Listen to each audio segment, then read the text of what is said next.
An Abdullah bin Umar radhiyallahu anhuma qala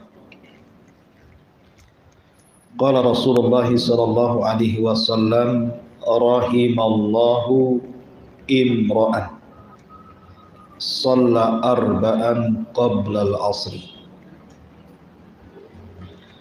Rawahu Ahmad wa Abu Dawud wa Tirmidzi wa hassanahu wa Ibnu Huzaimah wa sahhahahu. Dari Abdullah bin Umar radhiyallahu anhu, dia berkata, Nabi sallallahu alaihi wasallam bersabda, semoga Allah merahmati seseorang yang salat 4 rakaat sebelum asar. Hadis ini dikeluarkan Imam Ahmad, Abu Dawud, Tirmidzi dan dihasankannya serta Ibnu Huzaimah dan mensahihkannya. Hadis ini pendapat yang kuat adalah hadis yang lemah. Hadis ini adalah hadis yang lemah karena dalam sanadnya ada Muhammad ibn Muslim ibn Mihran. Walaupun demikian, Al-Imam Daruqutni beliau mengatakan la ba'sa bihi, tidak mengapa.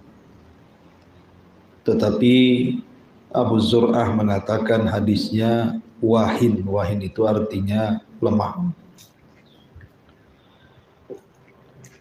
Bahkan hadis ini juga diriwayatkan Abi Dawud At-Tayalisi dan Ibnu Adi mengingkarinya dalam kitab Al-Kamil, dan juga Adz-Dzahabi dalam kitab Al-Mizan, dan mengatakan hadis ini dhaif, la yathbut, tidak tetap dari Nabi. Intinya hadis ini lemah.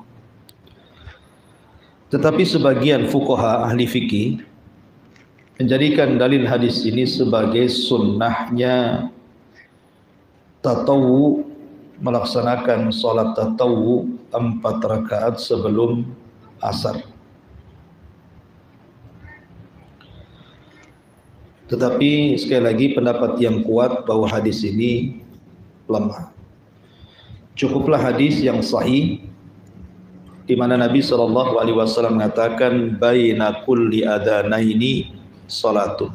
Setiap pertengahan 2 adzan, maksudnya adzan dan qomat itu ada salat 2 rakaat. Jadi cukup kita melaksanakan salat 2 rakaat sebelum asar, maksudnya setelah adzan sebelum qomat gitu ya. Itu keterangan para ulama. Wallahu a'lam. Baik, kita lanjut. An Abdullah bin Mughaffal al-Muzani radhiyallahu anhu qala qala Rasulullah sallallahu alaihi wasallam sallu qabla al-maghrib. Sallu qabla al-maghrib. Thumma qala fi thalithati liman syaa.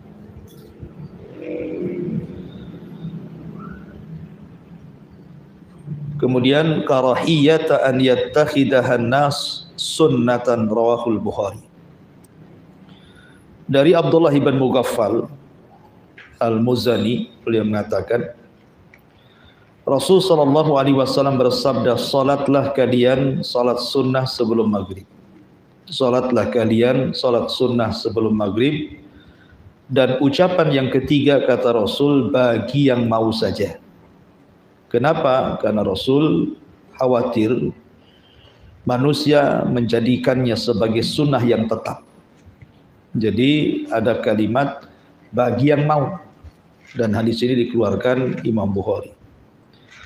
Dalam riwayat Ibnu Hibban anna Nabiy sallallahu alaihi wasallam shalla qabla al-maghribi rak'ataini. Nabi salat sebelum maghrib 2 rakaat. Kemudian juga riwayat Muslim dari Anas, kunna nusalli rak'ataini ba'da ghurubi syamsi. Wa kana an-nabiyyu sallallahu alaihi wasallam yarana falam ya'murna wa lam yanhana. Kata Anas bin Malik radhiyallahu an, kami dulu salat 2 rakaat sebelum terbenam matahari. Maksudnya setelah azan sebelum qomat gitu ya. Nabi melihat kita, tapi Nabi tidak menganjur dan tidak melarang. Nabi membiarkan gitu ya. Maka dari 3 riwayat ini, kata para ulama, bahwa sahabat Nabi sallallahu alaihi wasallam itu kanu yabtadiruna as-siwara yusalluna hatain rak'ataini. Mereka setelah azan maghrib segera mendekati tiang, kemudian mereka langsung melaksanakan salat 2 rakaat. Dan Uqbah bin Amir, seorang sahabat, sampai mengatakan, inna kunna naf'aluhu ala ahdi Rasulillah sallallahu alaihi wasallam. Kami melakukan hal itu di masa Rasul sallallahu alaihi wasallam masih hidup. Dari sini maka hukum salat 2 rakaat sebelum maghrib itu hukumnya sunnah, tetapi bukan rawatib. Ya, dia sunnah saja, dia tidak termasuk salat rawatib yang disebut dengan qobliyah atau ba'diyah. Karena dalam hadis Bukhari tadi, liman sya'a, bagi yang mau mengerjakan saja. Jadi masuknya kepada salat nafilah, bukan salat rawatib. Apalagi ada sebagian ulama memakruhkan, justru makruh salat 2 rakaat sebelum maghrib, di antaranya Imam Malik dan Imam Syafi'i. Imam Malik dan Imam Syafi'i mengatakan makruh, tidak perlu salat sebelum maghrib itu. Yang mengatakan sunnah itu pendapat Imam Ahmad dan juga Ishaq, dan itu pendapat yang kuat berdasarkan hadis Bukhari tadi. Taib, ini salat sunnah sebelum maghrib. Kemudian hadis selanjutnya, an Aisyah radhiyallahu anha qalat, kana an-nabiy sallallahu alaihi wasallam yukhaffifu rak'ataini allataini qabla salati subhi hatta inni aqul aqra'a bi ummil kitab, muttafaqun alaih. Dari Aisyah radhiyallahu anha, beliau berkata, Nabi sallallahu alaihi wasallam meringankan salat 2 rakaat sebelum salat subuh, sampai kami atau aku, kata Aisyah, menyangka bahwa apakah Nabi hanya membaca Fatihah saja, karena saking cepatnya salatnya gitu kan. Kayaknya Nabi membaca Fatihah langsung ruku, seolah-olah seperti itu. Lah dari sini sudah saya terangkan bahwa 2 rakaat fajar itu dilakukan dengan rakaat yang ringan, karena di waktu itu bukan tempat memanjangkan salat atau memperbanyak salat sunnah. Karena inti salat itu adalah salat subuh. Salat 2 rakaat fajar itu hanya muqaddimah, supaya ketika salat subuh kita semangat. Karena sudah ada gerakan-gerakan, makanya tidak disunnahkan kecuali 2 rakaat saja sebelum subuh atau salat sunnah fajar itu jangan panjang-panjang. Dikhawatirkan kalau panjang-panjang nanti masuk ke salat wajib, salat subuh, kita sudah kecapean, sehingga kita mendahulukan yang sunnah daripada yang wajib. Dan ini salah. Harusnya yang wajib didahulukan dibandingkan yang sunnah. Makanya kata para ulama, istadalla ahlul ilmi bihadzal hadithi ala istihbabi takhfifi rak'atai al-fajri hatta annal imam atau innal imam Malikan qala ama ana fala azidu ala ummil Qur'an. Jadi para ulama menyunahkan meringankan 2 rakaat fajar, sampai Imam Malik mengatakan, adapun saya tidak pernah menambah kecuali Al-Fatihah saja. Bahkan Imam Malik tidak baca surat dia. Kalau 2 rakaat fajar itu Imam Malik Fatihah dua-duanya, nggak ada surat, langsung ruku, langsung sujud gitu ya. Itu perbuatan Imam Malik karena ingin mencontoh ringannya sholat itu. Saking pendeknya sholat itu sampai Imam Malik mencukupkan membaca Fatihah saja.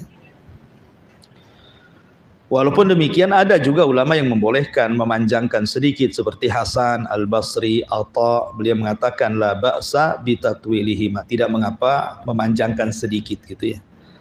Tetapi Al-Imam Ibnul Munzir beliau mengatakan ammal iqtisar ala qiraati ummil kitab fala uhassinuhu wala i'adata ala man fa'ala dzalik wa uhibbu an yaqra'a fihi bima rawaina anna an-nabiyya sallallahu alaihi wasallam yaqra' bihi wa yukhaffifuhuma ahabbu ilayya littiba'is sunnah.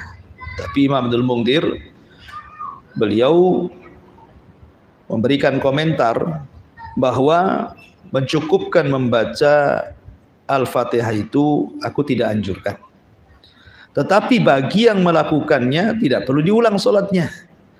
Tapi saya suka kalau seseorang itu membaca Al-Fatihah dan surat, sebagaimana Nabi juga membaca demikian dan meringankannya, itu lebih dekat dengan sunnah. Kata Al-Imam Ibnul Munzir rahimahullahu ta'ala. Dan itulah pendapat mayoritas para ulama, hendaklah membaca Fatihah dengan sedikit dari Al-Quran dan meringankan bacaannya.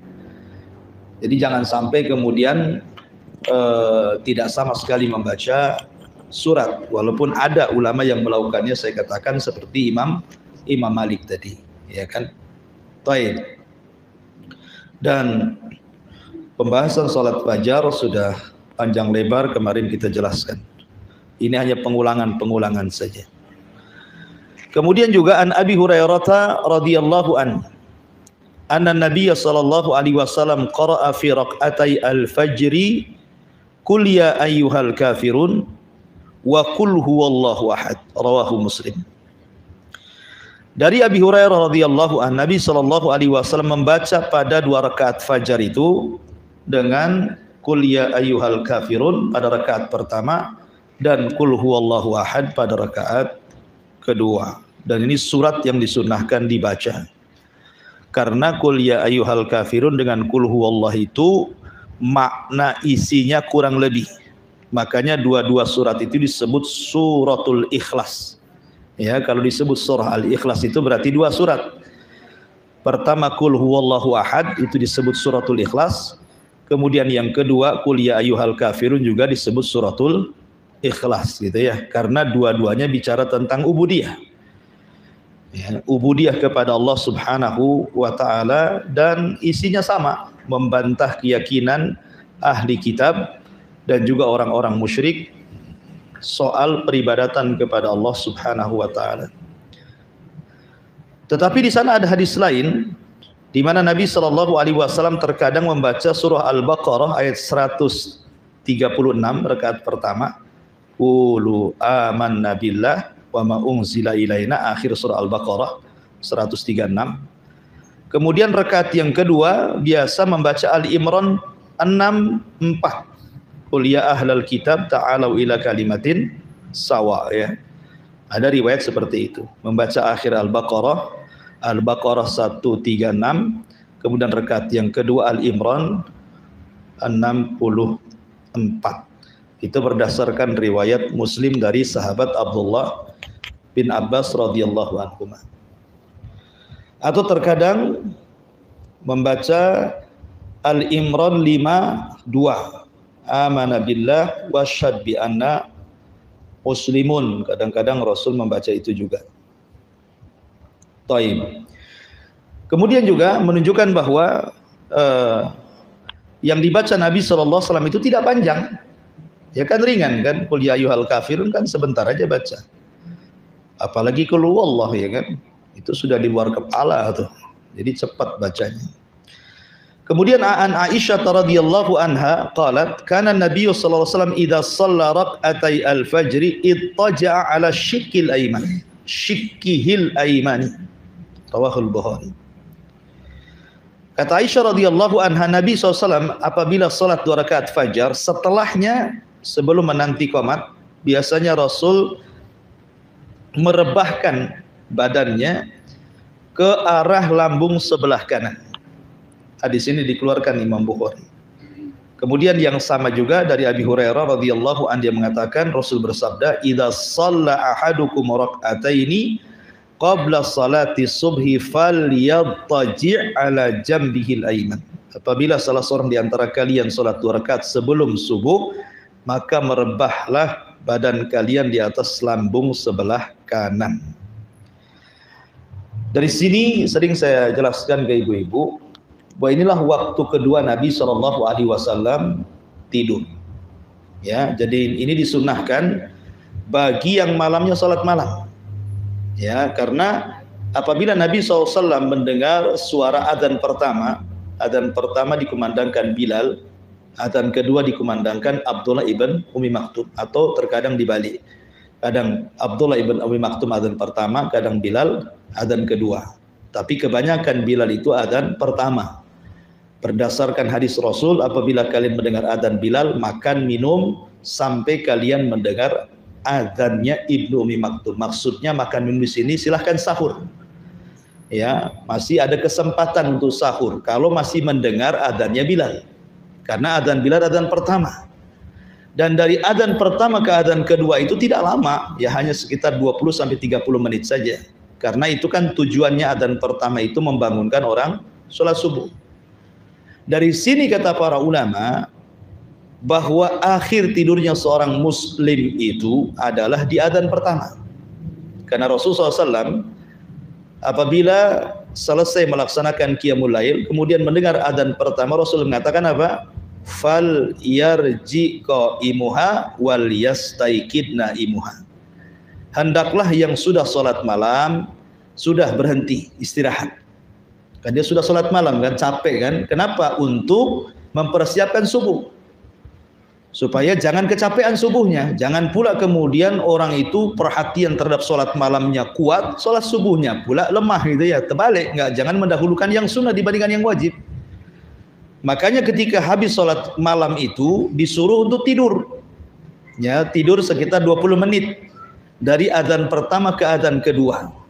Itu pun setelah adzan pertama, kemudian adzan kedua ittija gitu ya, mendekati subuh.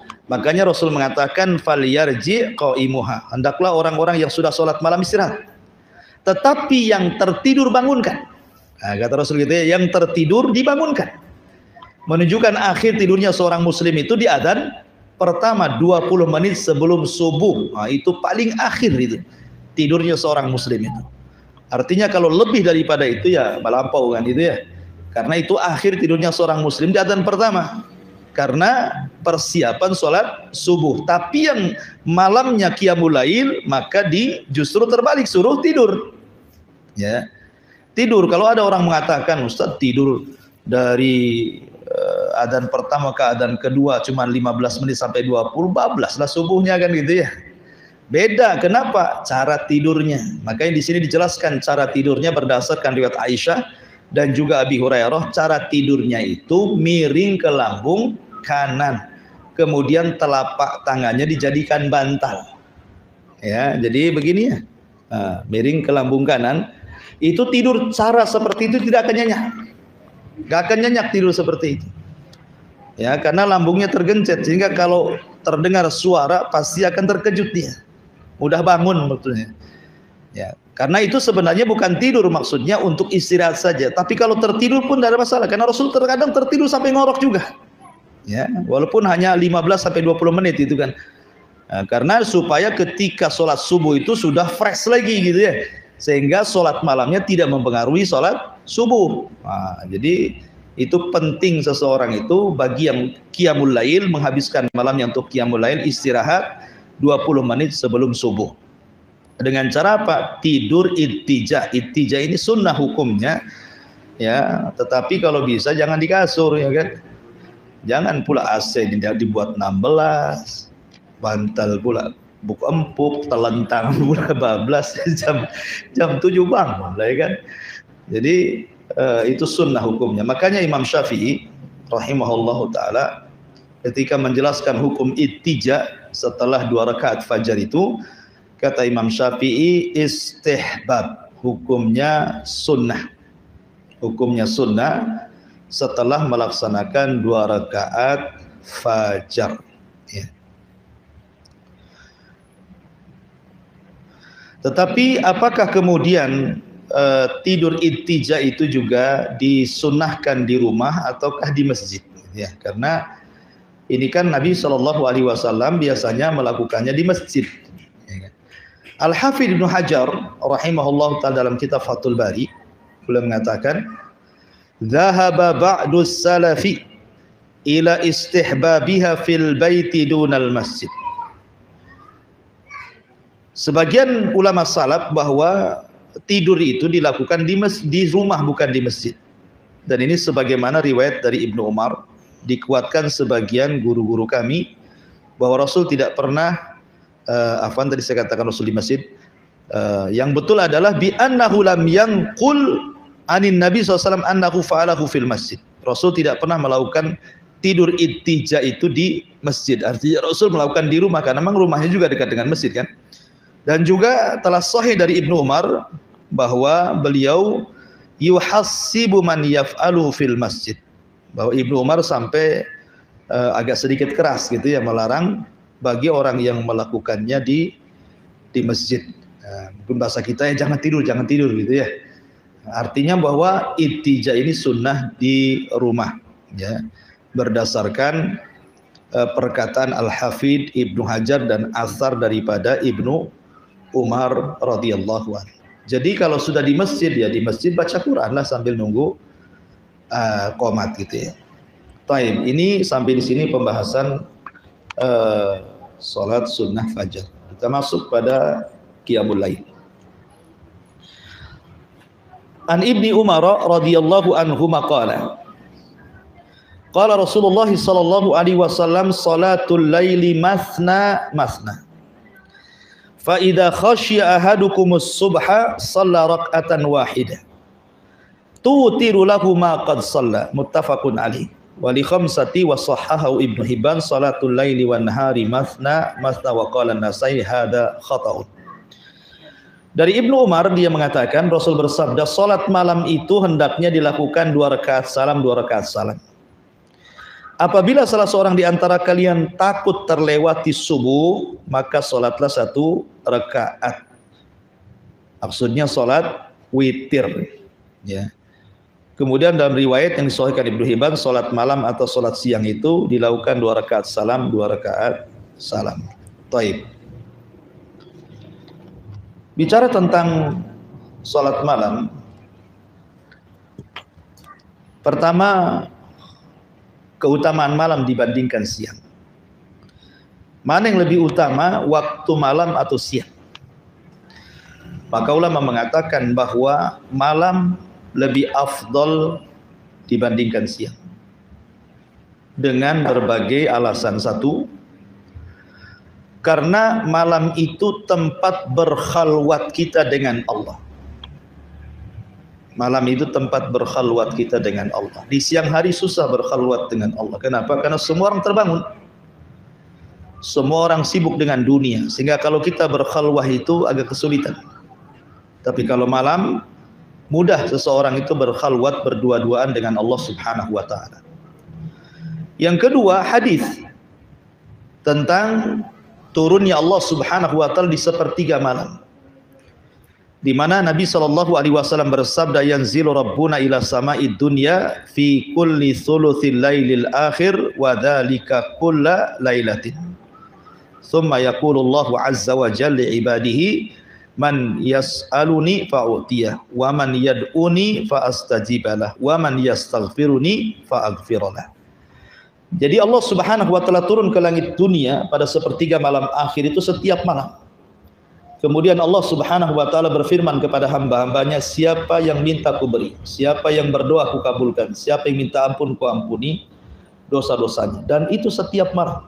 Dan itu hanya di malam, bukan di siang hari. Allah tidak pernah mengatakan demikian di siang hari. Allah hanya mengatakan di malam hari. Menunjukkan bahwa malam lebih utama dibandingkan siang. Kemudian juga dalil yang menunjukkan malam itu lebih utama dibandingkan siang adalah peristiwa Isra dan Mi'raj.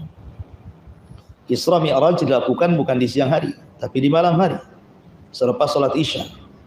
Nabi SAW kemudian diperjalankan dari Masjidil Haram ke Masjidil Aqsa yang disebut dengan Isra. Kemudian dari Masjidil Aqsa ke Sidratil Muntaha yang disebut dengan Mi'raj. Dan malam itu pula Rasul turun dan kembali ke Haram. Menunjukkan bahwa peristiwa itu terjadi di malam hari. Menunjukkan malam hari adalah waktu yang sangat istimewa. Makanya sholat sunnahnya juga istimewa. Sholat sunnah di malam hari jauh lebih utama dibandingkan sholat sunnah di siang hari.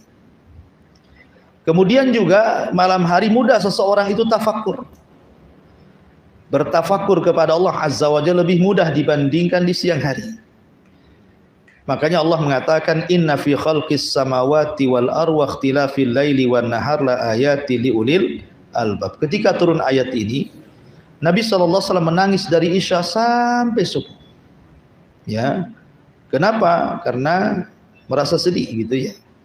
Merasa sedih ketika dia turun ayat ini tentang pentingnya tafakur melihat kaun alam semesta ini. Ini diantara keutamaan malam dibandingkan siang. Adapun berkenaan dengan Qiyamul Lail, Qiyamul Lail ini sebenarnya kapan diperintahkan? Kita tahu bahwa Qiyamul Lail diperintahkan ketika turun surat kepada Nabi SAW, surah Al-Muzammil. Ya ayyuhal muzammil qumil laila illa qalila nisfahu aw inqus minhu qalila aw zid alaihi warattilil qur'ana tartila. Jadi ketika turun surah Muzammil ini, dan ingat surah Muzammil itu ada yang mengatakan surat ketiga, ada yang mengatakan surat keempat secara tartib nuzulnya Quran. Secara tartib turunnya Quran itu kita tahu bahwa secara ringkas surat yang pertama turun adalah suratul Alaq, itu pun 5 ayat saja. Kemudian yang kedua surah Al-Mudaththir, itu pun 5 ayat saja. Kemudian yang ketiga khilaf, apakah surah Nun dulu, Nun wal qalami wa ma yasturun, ataukah Al-Muzammil dulu? Ada yang mengatakan Al-Muzammil dulu baru surah Nun. Artinya di antara dua ini, imma surah Muzammil itu surah keempat setelah Nun, imma surah Muzammil itu surah ketiga baru setelah itu turun surah Nun. Kemudian setelah itu turun surah Al-Lahab. Kemudian setelah itu baru surah Al-Fatihah. Jadi surah Al-Fatihah itu surah ke-6 yang turun. Nah, baru setelah itu, baru secara tertib turunlah surat-surat ayat-ayat sampai 30 juz selama 33 tahun. Dari sini kita tahu tertib nuzul Quran itu Al-Alaq, Al-Mudaththir, Al-Muzammil, Nun, Al-Lahab, kemudian Al-Fatihah, gitu ya. Lah ketika turun surah Al-Muzammil, surah Al-Muzammil ini, maka surah Al-Muzammil itu satu-satunya surat dalam Al-Quran dari 30 juz itu yang akhir surat memansuh hukum awal surat. Jadi akhir surat itu, di akhir ayatnya dalam surah Al-Muzammil itu memansuh, menghapus hukum awal surat. Satu-satunya surat dalam Al-Quran. Karena di permulaan Al-Quran Allah mengatakan ya ayyuhal muzammil qumil laila illa qalila. Kalimat qumil laila, berdiri salat malam, di sini tanpa dibedakan antara Nabi dan juga para sahabat atau umatnya, salat malam bagi mereka wajib. Karena ada perintah. Jadi pada permulaan salat tahajud itu, salat malam, maka hukumnya wajib baik bagi Rasul ataupun bagi umatnya. Tetapi di akhir ayat dalam surah Muzammil juga menghapus hukum awalnya. Jadi yang wajib itu sholat malam bagi Nabi saja, tapi sunnah bagi umatnya, gitu ya.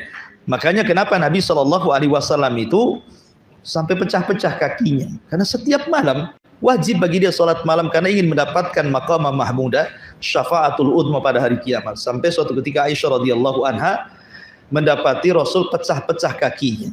Kata Aisyah radhiyallahu anha, maksudnya Rasul itu istirahatlah. Bukankah engkau sudah diampuni dosanya yang telah, yang sedang, yang akan datang? Tapi Rasul mengatakan, afala akuna abdan syakura. Salahkah saya menjadi hamba yang bersyukur? Aisyah, biarkan saya sholat, gitu ya.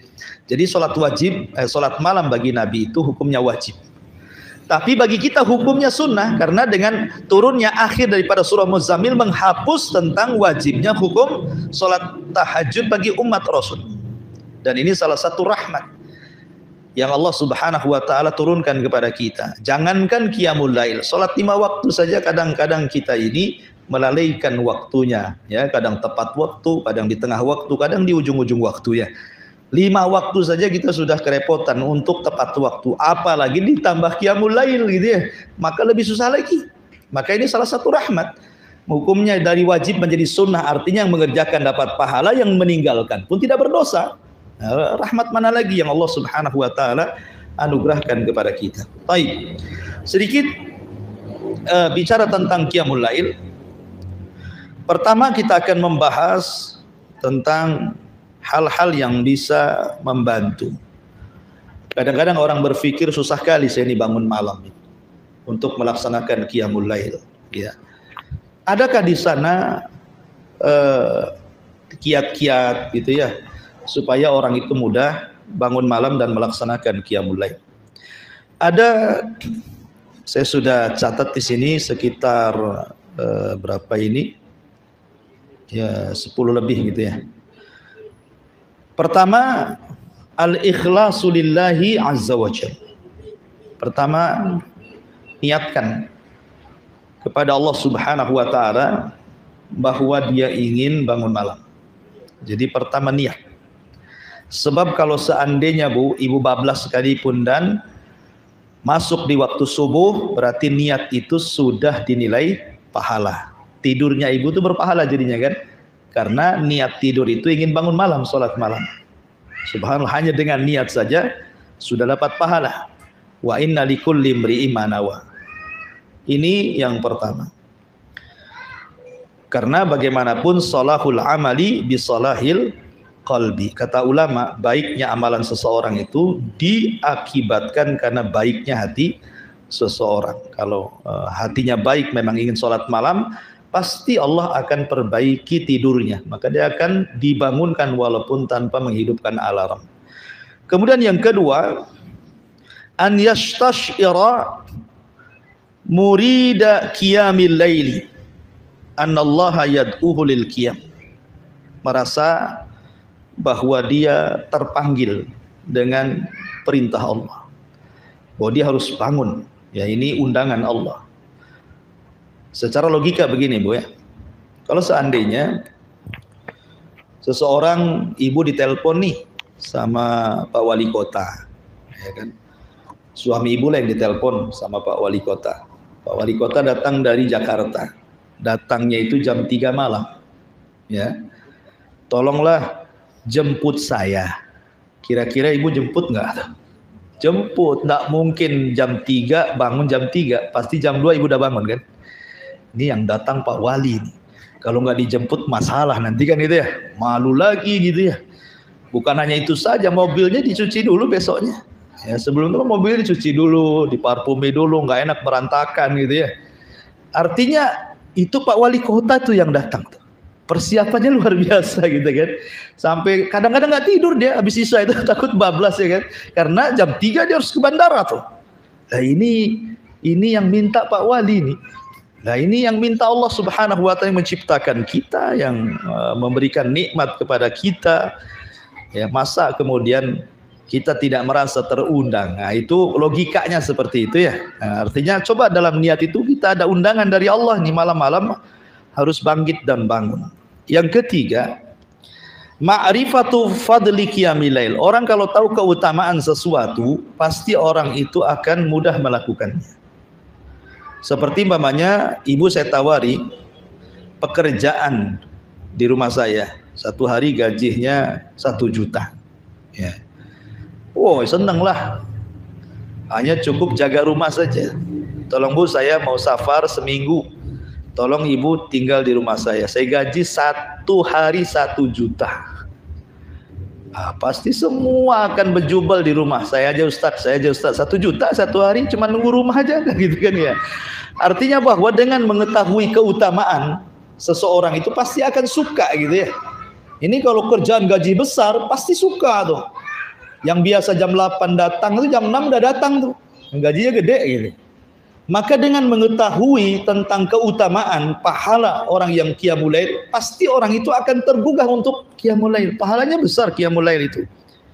Gimana tidak gitu ya? Pahala qiyamul lail itu sampai-sampai Allah Subhanahu wa taala mengatakan dalam Al-Qur'an, wa Qur'anal fajri kana masyhuda. Itu malam itu disaksikan para malaikat kita.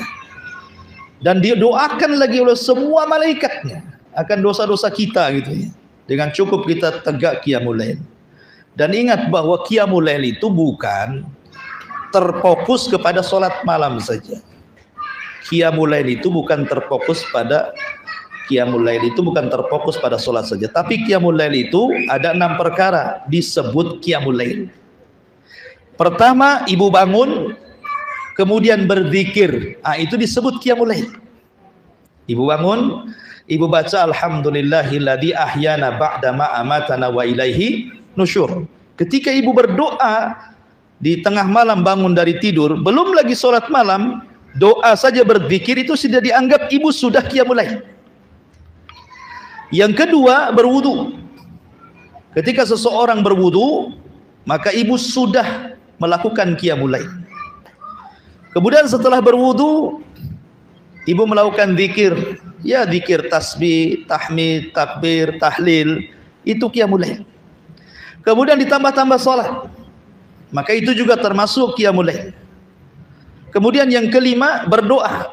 Maka itu termasuk qiyamul lail. Yang keenam, istighfar, perbanyak istighfar, itu juga qiyamul lail. Jadi 6 perkara ini disebut qiyamul lail. Walaupun ibu tidak salat malam, tapi ibu banyak istighfar, ibu sudah qiyamul lail. Itulah. Walaupun hanya berwudu, itu sudah qiyamul lail. Walaupun umpamanya ini terbangun, tahu-tahu pengen kencing malas salat malam gitu ya, wudu saja, habis itu tidur lagi. Itu sudah qiyamul lail itu. Walaupun tentu ya pahala akan berbeda-beda. Orang yang memborong semuanya tentu pahalanya lebih banyak kan itu ya. Orang yang berzikir, kemudian berdoa, kemudian membaca doa sebelum tidur, kemudian wudu, kemudian sholat, istighfar, tentu akan lebih banyak pahalanya. Tetapi cukup mamanya malas sholat malam, dibaca Quran saja, itu sudah qiyamul lail. Jadi qiyamul lail itu artinya menghidupkan malam. Itu qiyamul lail itu. Dengan ibadah kepada Allah, dan ibadah itu kan mencakup istighfar, baca Quran, berzikir, sholat, berwudu, itu semua ibadah. Jadi tidak harus menghususkan seseorang harus sholat malam gitu ya kan. Orang itu kan ada iqbal dan idbar. Hati seseorang itu terkadang ada iqbal. Iqbal itu artinya semangat. Idbar itu artinya futur. Kan tidak setiap malam kita semangat kan, mesti ada futurnya. Mungkin ibu malas karena mungkin 1 hari itu kerja keras sehingga malamnya malas bangun. Sudahlah cukup bangun malam, berwudu, baca Quran sebentar, tidur lagi gitu ya. Maka itu sudah qiyamul lail juga namanya. Jadi qiyamul lail tidak mesti dengan salat, walaupun afdolnya tentu dengan salat. Dan yang bisa menghilangkan ikatan setan 3. Ya, 1, berzikir setelah bangun tidur. Alhamdulillahilladzi ahyana ba'da ma amatana wa ilaihin nusyur, maka hilang 1 ikatan. Kemudian yang kedua berwudu, maka hilang 2 ikatan. Kemudian yang ketiga salat, hilang 3 ikatan. Karena setiap kita ini sebelum tidur, setan akan menguasai tengkuk kita. Semua manusia, ya, setan akan datang kemudian mengikat tengkuk setiap hamba. Kenapa tengkuknya? Karena ubun-ubun itu tidak ada yang bisa menguasai kecuali Allah. Nasiyatim biyadi. Ubun-ubun itu berada di tangan Allah. Setan tidak bisa menguasai ubun-ubun orang. Maksudnya ubun-ubun itu depan. Ini ubun-ubun namanya. Setan tidak bisa menguasai otak depan. Setan itu hanya menguasai otak belakang. Lah otak belakang kita itu diikat sama setan 3 ikatan. 3 ikatan diikat. Sehingga ketika mendekati sepertiga malam, maka setan akan membisikkan di telinga kita, nim naumatan tawila, tidurlah, malam masih panjang, tidur gitu ya. Sampai kemudian subuh 14 lah qiyamul lail. Ya kan? Jadi disuruh tidur dikipas-kipas sama setan tuh ya. Tidur, ngapain bangun tidur katanya kan. Mimpi-mimpi yang indah. Jadi ketika itulah seseorang bisa susah untuk bangun kecuali orang yang dirahmati. Sebelumnya sudah ada niat bangun gitu ya. Kemudian dia terbangun, kalau ingin hilang 3 ikatan ini, Karena 3 ikatan ini menentukan hidup ibu di pagi hari. Ya, semangat tidaknya, hatinya baik dan tidaknya gitu ya. Itu ditentukan dengan 3 ikatan ini. Kalau kita bisa melepaskan 3 ikatan ini, pertama dengan berzikir setelah bangun tidur, hilanglah 1 ikatan, kemudian berwudu setelah tidur, hilanglah 2 ikatan, kemudian sholat walaupun hanya 1 rakaat witir, hilang 3 ikatan, maka paginya kata Rasul, orang ini akan baik hatinya dan akan semangat hidup. Dan orang ini akan diberikan kesehatan yang tidak diberikan kepada orang yang tidak pernah melakukan qiyamul lail. Jadi menentukan bangunnya tuh. Ya, jadi dari sini menunjukkan bahwa 3 perkara ini yang bisa menentukan hilangnya 3 ikatan. Tapi kalau seandainya ingin qiyamul lail saja, membaca Quran gitu ya, ya itu juga termasuk qiyamul lail. Kemudian di antara hal-hal yang bisa membantu qiyamul lail adalah an-nadharu fi halis salafis salihin. Lihatlah kondisi para salafun saleh. Sampai Abu Hanifah rahimahullahu taala itu disebut al-watad. Ya, al-watad. Watad itu seperti pasak yang ditancap. Ibu kalau buat tenda kan ada pasaknya itu. Ya, pasak. Jadi Abu Hanifah itu saking khusyuknya sholat, tidak bergerak gitu ya. Itu seperti pasak yang ditancap Abu Hanifah. Dan kita tahu Abu Hanifah itu satu di antara 4 ulama yang pernah menghatamkan 1 Al-Quran dalam 1 rakaat witir. Ya, yang tentu yang pertama sahabat Utsman ibn Affan, kemudian Tamim ibn Aus Ad-Dari. Ya, itu juga orang yang pernah menghatamkan Quran. Kemudian Abu Hanifah, kemudian Sufyan Ats-Tsauri. Ini 4 orang terkenal nih. Perhatian mereka kepada Quran luar biasa. Maksudnya ketika sholat luar biasa. Perhatian mereka kepada Quran dalam sholat. Utsman bin Affan, Tamim ibn Aus Ad-Dari, Abu Hanifah dan Sufyan Ats-Tsauri ini luar biasa. Mereka pernah menghatamkan Al-Quran dalam 1 rakaat witir. Kemudian juga yang nomor 5, an-naumu ala al-janibil aiman. Tidur mengarah ke samping kanan, karena itu mudah bangun. Kemudian yang nomor 6, an-naumu ala taharah. Usahakan tidur sebelumnya berwudu. Ustaz, saya kan sudah berhubungan dengan suami istri, junub, masa wudu? Ya, gak apa-apa wudu, karena wudu sebelum tidur bukan alasan karena junub. Itu karena sunnah sebelum tidur, mau junub nggak junub sama saja gitu. Tidur apa wudu dulu. Kemudian yang nomor 7, at-tabkir bin naum. Nah, ini yang paling penting, menentukan jam tidur. Nah, menentukan jam tidur itu karena Nabi SAW dan para sahabat itu kan tidur mereka habis Isya, karena Rasul memang menganjurkan tidak boleh ngobrol setelah Isya dan tidak boleh tidur sebelum Isya. Ya. Setelah maghrib tidak boleh tidur, tapi setelah Isya jangan ngobrol. Maksudnya obrolan-obrolan yang tidak ada manfaatnya. Ya, kalau untuk kajian ya tidak apa-apa. Tapi di zaman sekarang kan hadis ini tidak berlaku. Apalagi dengan banyaknya warung, kuliner-kuliner tengah malam ya. Makin banyaknya food court, ada lagi angkringan tepi danau, ada lagi sampai ke mana-mana kan. Yang viral-viral itu penasaran pula, malam pula bukanya kan, bukan siang itu. Itu ya, angkringan-angkringan itu malam rupanya bukanya. Itu pula yang menjadikan orang tidak bisa tidur tepat waktu itu. Nah, sehingga ya wajar kalau seandainya orang tidak bisa bangun malam itu ya karena jam tidur pun tidak pernah diperhatikan. Kalau kita mengikuti tidurnya Rasul habis Isya, dan itu secara kesehatan juga sudah diteliti, memang tidurnya Rasul itu mukjizat. Karena Rasul itu mengatur soal tidur, tapi Rasul tidak mengatur soal makan.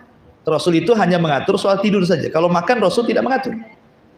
Walaupun dijelaskan Rasul itu makan itu biasanya makan itu paling akhir sebelum maghrib. Kecuali lagi puasa, maka Rasul makan setelah maghrib gitu ya. Tapi kan Rasul tidak menganjurkan. Ya maksudnya perbuatan Rasul seperti itu. Kalau pagi kurma 7 butir sarapannya. Kemudian siang baru makan berat, kemudian sore juga makan berat, tetapi sebelum maghrib. Kalau tidak puasa, kalau puasa setelah maghrib. Tapi kan tidak dianjurkan. Lain dengan tidur. Ya, Rasul itu menganjurkan sekali tidur itu dalam bentuk perintah lagi. Seperti umpamanya tidur siang. Rasul memerintahkan kilu fa inna syaitan la yakil. Tidurlah siang karena setan tidak pernah tidur siang. Itu kan dianjurkan. Kemudian Rasul memakruhkan bicara setelah Isya, artinya sangat dicintai tidur setelah Isya gitu ya. Kemudian juga Rasul membiasakan ittija sebelum subuh. Lah itu kalau tidur memang Rasul menganjurkan. Kenapa? Karena di balik tidur itu ada mukjizat Nabi. Ya salah satunya mungkin kesehatan tadi. Maka yang nomor 7 at-tabkir bin naum, ya, melihat jam waktu tidur itu menentukan bangun malam. Kemudian juga yang nomor 8 al-muhafadzatu 'alal adhkari syar'iyyati qabla naum. Berusaha untuk menjaga zikir-zikir syar'i sebelum tidur, terutama surat-surat perlindungan jangan lupa dibaca. Qul a'udzu birabbin nas, qul a'udzu birabbil falaq, qul huwallahu ahad, ayat kursi, kemudian diusap dari kepala sampai kaki dan itu dilakukan 3 kali. Karena itu bisa menghindari dari mimpi-mimpi syaitan, mimpi-mimpi buruk dari syaitan. Kemudian yang nomor 9 al-harsu ala naumati al-kailulati bin nahar. Upayakan tidur siang, karena dengan tidur siang itu akan memudahkan bangun malam. Tidur siang itu tidak harus berjam-jam. Namanya kailulah itu kan 15 sampai 20 menit saja, dan itu pun tidak harus nyenyak. Ya. Tidur kailulah itu kan sekitar sebelum zuhur, jam-jam segini nih. Ya, jam-jam segini disebut kailulah. Harusnya ibu tidur, ngapain tak ngaji sini. Artinya bukan, tidur kailulah itu hanya untuk direbahkan saja. Jadi ibu capek nih aktivitas di rumah, nyapu, ngepel, masak, nyuci, apa semua kan. Sebelum tidur direbahkan, itu maksudnya.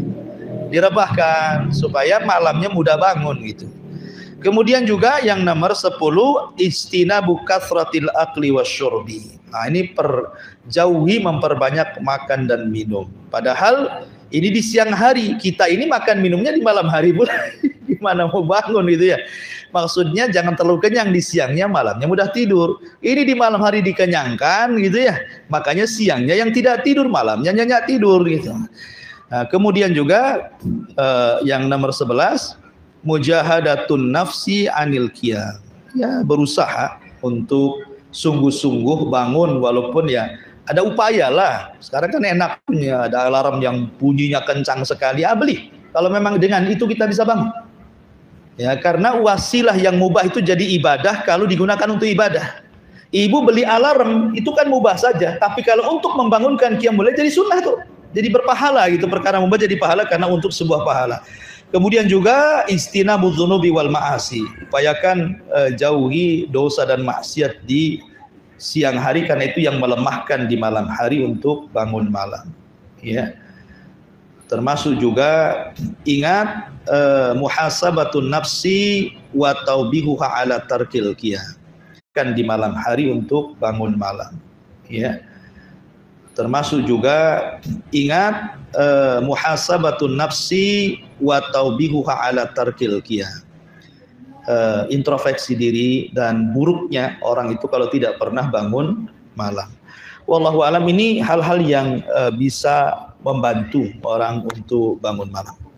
Kemudian adapun tentang keutamaan salat malam sendiri, satu, salat malam ini termasuk sifat-sifatnya hamba Allah Ar-Rahman. Sebagaimana Allah mengatakan dalam Al-Qur'an, wa ibadur rahman alladzina yamshuna 'alal ardi haunan wa idza khatabahumul jahiluna qalu salama walladzina yabituna li rabbihim sujjadan wa qiyama. Jadi sifat-sifat hamba-hamba Allah yang Rahman adalah orang walladzina yabituna li rabbihim, orang yang di malam hari dia bangun sujud dan berdiri menghadap Rabb Allah.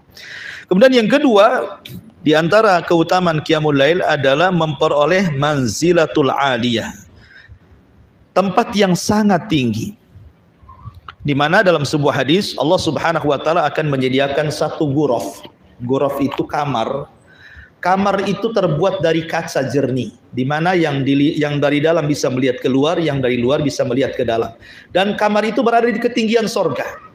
Jadi istana di bawah, kamar itu di atas. Dan tabiat manusia di dunia pasti ingin meninggikan rumah kan, meningkat jadi 2 lantai, 3 lantai kan. Alasannya apa? Lebih enak, lebih bisa memandang, melihat gitu ya. Lah, tahu Allah Subhanahu wa taala tabiat manusia di dunia itu kesukaannya seperti itu. Karena bagaimanapun sorga itu kan miniatur dunia. Ya, ke apa yang dikehendaki manusia di dunia itu di sorga Allah capaikan gitu ya. Jadi orang-orang yang nggak kecapek di dunia, kapan saya beli apartemen Habibie yang lantai akhir itu kan, paling atas gitu kan. Ibu tahu keinginannya seperti itu. Maka Allah buatkan ghuraf di atas. Ya, di surga itu Allah buatkan kamar yang sangat indah. Dan kamar itu bisa memandang view-nya surga. Makanya kenapa yang namanya sebuah villa itu ya, yang di puncak-puncak itu mahal harganya. Bukan harga bangunannya, kadang harga bangunannya enggak sampai 500 juta gitu ya. Kenapa harganya sampai MM-an ya? Itu karena view-nya saja sebenarnya yang buat mahal tuh. Jadi hati manusia itu memang pengen seperti itu. Maka Allah Subhanahu wa taala kabulkan di akhirat. Dibuatnya sebuah kamar yang indah yang disebut dengan ghuraf. Nah, ketika sahabat bertanya, Rasul, ghuraf itu untuk siapa? Apakah untuk para nabi? Kata Rasul, bukan. Ghuraf itu kata Nabi SAW bukan untuk para nabi, tetapi orang yang atau balkalam. Pertama, orang yang santun cara bicaranya.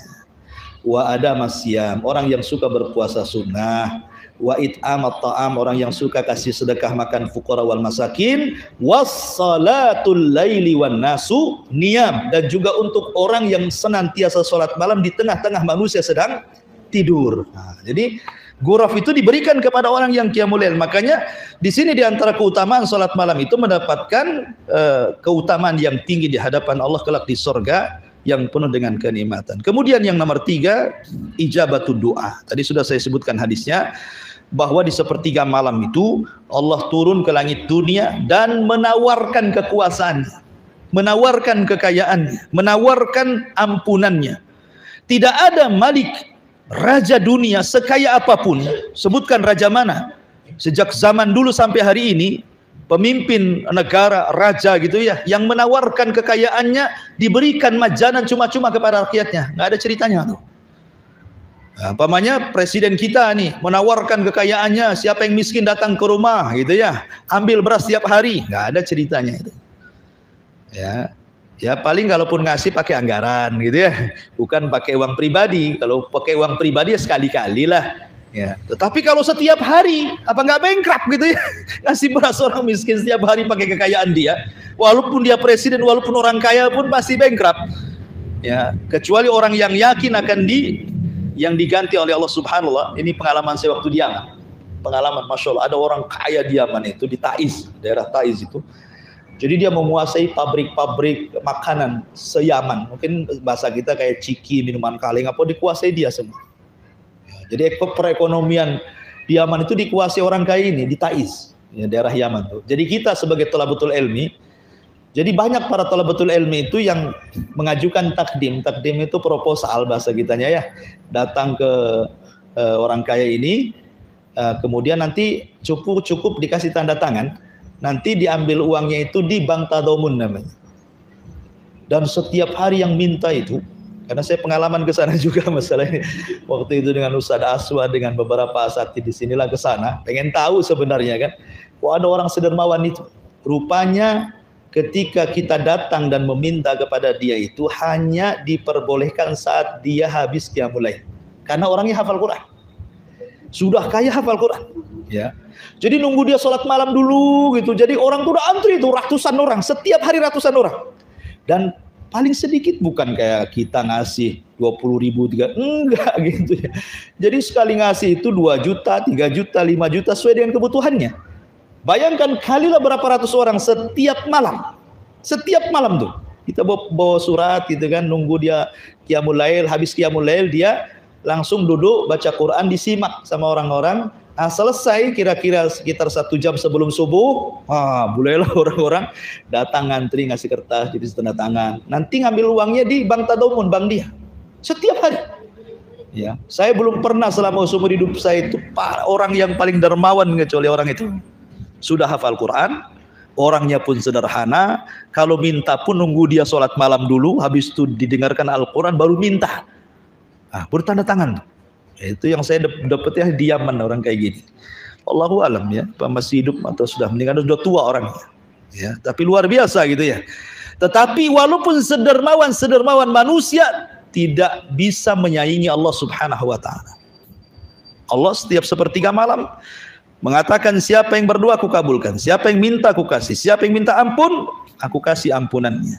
Dan itu salah satu fadilah qiyamul lail. Kemudian yang nomor 4, di antara fadilah qiyamul lail adalah bab min abwabil khair, bahwa itu pintu dari pintu-pintu kebaikan, wa dalilun ala syukrillahi ala ni'amihi, dan itu dalil kita mensyukuri nikmat Allah. Nikmat Allah sudah banyak Allah berikan kepada kita, maka sebagai imbalannya maka Allah tidak menuntut apa-apa, hanya kita disuruh bangun sholat malam. Kemudian yang terakhir, yang kelima, bahwa sholat malam seafdol-afdolnya sholat sunnah dari sholat-sholat sunnah selain daripada di malam hari, artinya qiyamul lail. Wallahu a'lam. Banyak fadilah-fadilah yang berkaitan dengan sholat malam, dibaca sendiri dan cari sendiri. Ini di antara ringkasannya saja. Taib, sampai di sini kita buka tanya jawab dulu.